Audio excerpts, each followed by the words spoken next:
Hi there. AI doesn't fry your brain, your boss does. So let's have fun with it. There's a new clinical term making the rounds in knowledge work. Researchers at Boston Consulting Group and the University of California, Riverside have coined it. It's called AI brain fry. The mental fatigue that comes from overseeing too many AI agents doing too many things on your behalf.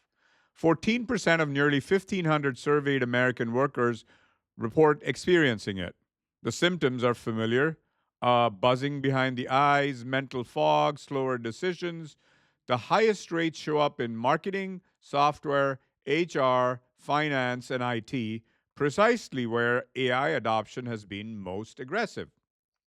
John Herman, writing in New York Magazine, frames this as being involuntarily promoted into management. The new agentic tools turn every knowledge worker into a supervisor.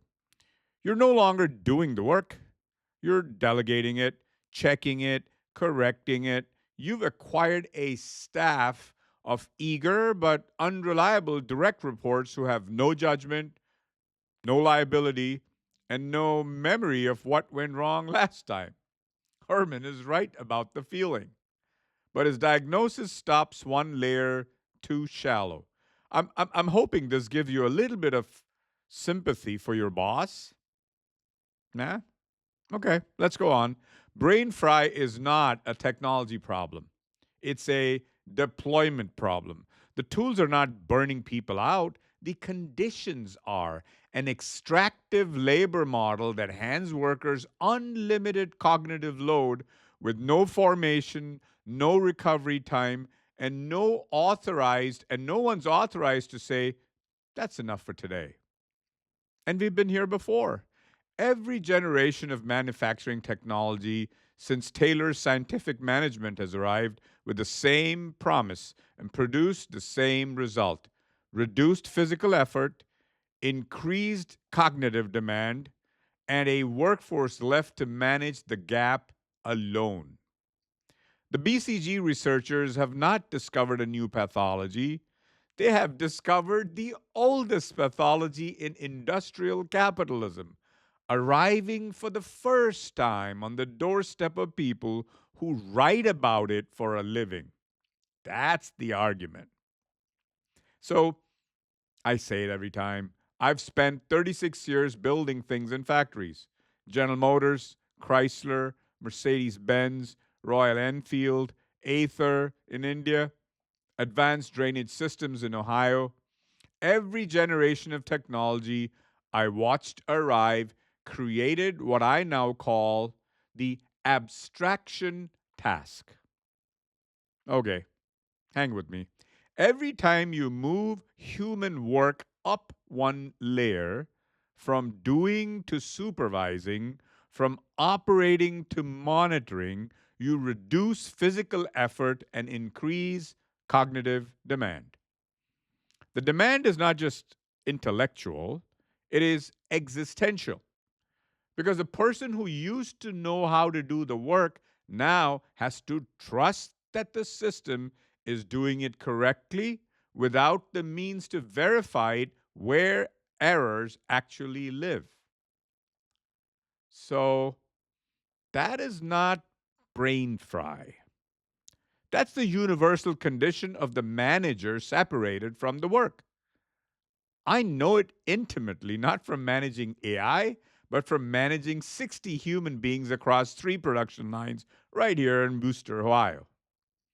Here's where I part company with the researchers gently but firmly. They frame the experience as damage. Brain fry implies something ruined, overcooked, done. The metaphor encodes passivity. You are the egg, the technology is the flame. I want to offer a different metaphor. And if you're still hungry, we'll stay with it. Not brain fry, brain well done. Brain well done is what happens when you operate closer to your actual intellectual capacity than you are accustomed to. It is the cognitive equivalent of the burn at the end of a hard set in a gym. Not injury, but intensity. You are processing more, synthesizing more, deciding more because the tools have finally given you the leverage to operate at a level previously reserved for people with staffs and corner offices. So it's good. But intensity without recovery, back to the gym analogy, is injury. A gym without rest days produces breakdown, not strength. Brain well done becomes brain fry the moment the person in the chair loses the ability to modulate the load. And that is precisely what's happening in most places adopting AI today. The skill missing from every AI rollout I've observed is what I think of as the dimmer switch. Not an on off toggle, but a dial. Full intensity for the sprint, half light for the review, off when off means off. This is learnable. It's not instinctive any more than operating a lathe is instinctive, but it requires someone to teach it and a culture that rewards the discipline to use it. Before I put a new operator on a production line, they go through lockout, tagout procedures, supervised practice, incremental exposure to the full speed of the machine. We don't hand them the keys and say, figure it out, and oh, by the way, you're responsible for 3 lines now instead of one. That would be reckless. That would be an OSHA violation. But that's what we're doing with knowledge workers and AI. We hand them agentic tools with no formation, no supervised practice, no safety protocol, and then diagnose them with brain fry when they buckle. The diagnosis blames the worker's brains. The actual failure, thank you, Deming, is the system. Some examples. Florence Nightingale arrived at Scutari in November of 1854 and found soldiers dying at catastrophic rates. The accepted explanation was that war killed soldiers. Nightingale looked at the same data and saw something entirely different. 10 times more soldiers were dying of typhus and cholera than of battlefield injuries.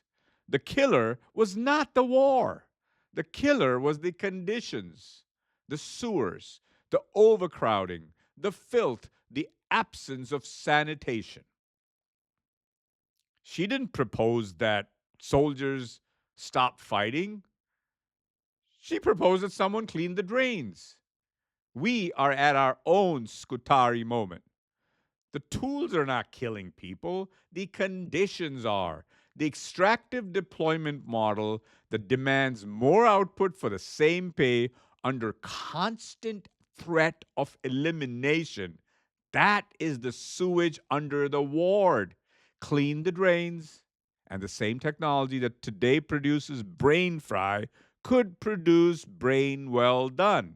Human beings operating closer to their cognitive potential with the formation and the institutional permission to modulate their own intensity. In the medieval guild system, the Zunft tradition that shaped European craft production for centuries, the master's role was to stand between the apprentice and the market.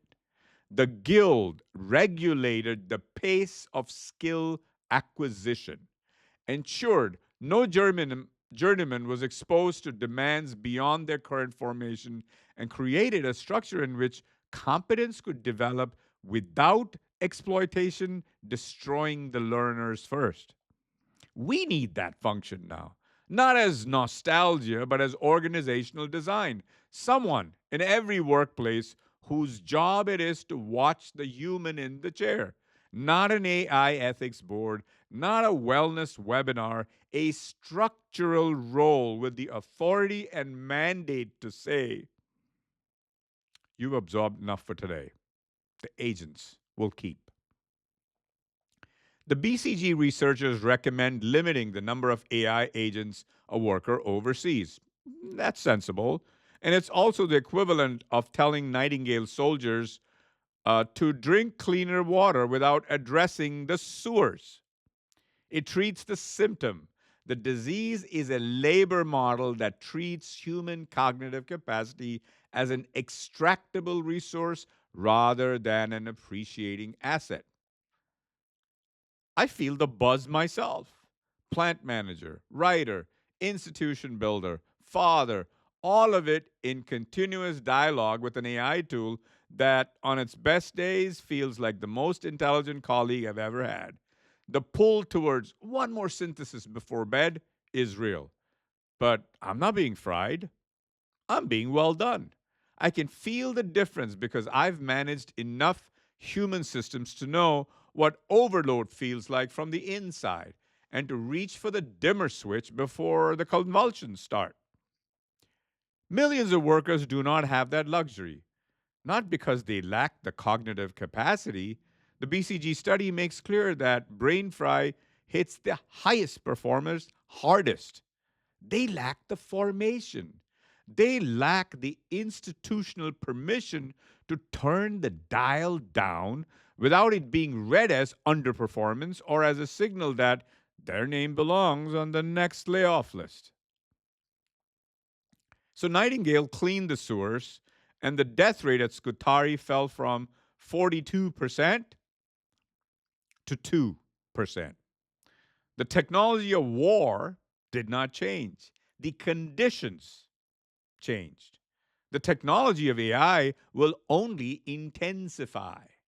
The question is whether we will build the conditions, the formation, the guilds, the dimmer switches that let human beings operate at their cognitive peak without being destroyed or consumed in the process. Brain well done is not the same thing as brain fry, but it can become brain fry in an instant the moment you lose agency over the interaction. The difference is not the technology, the difference is who controls the dimmer switch.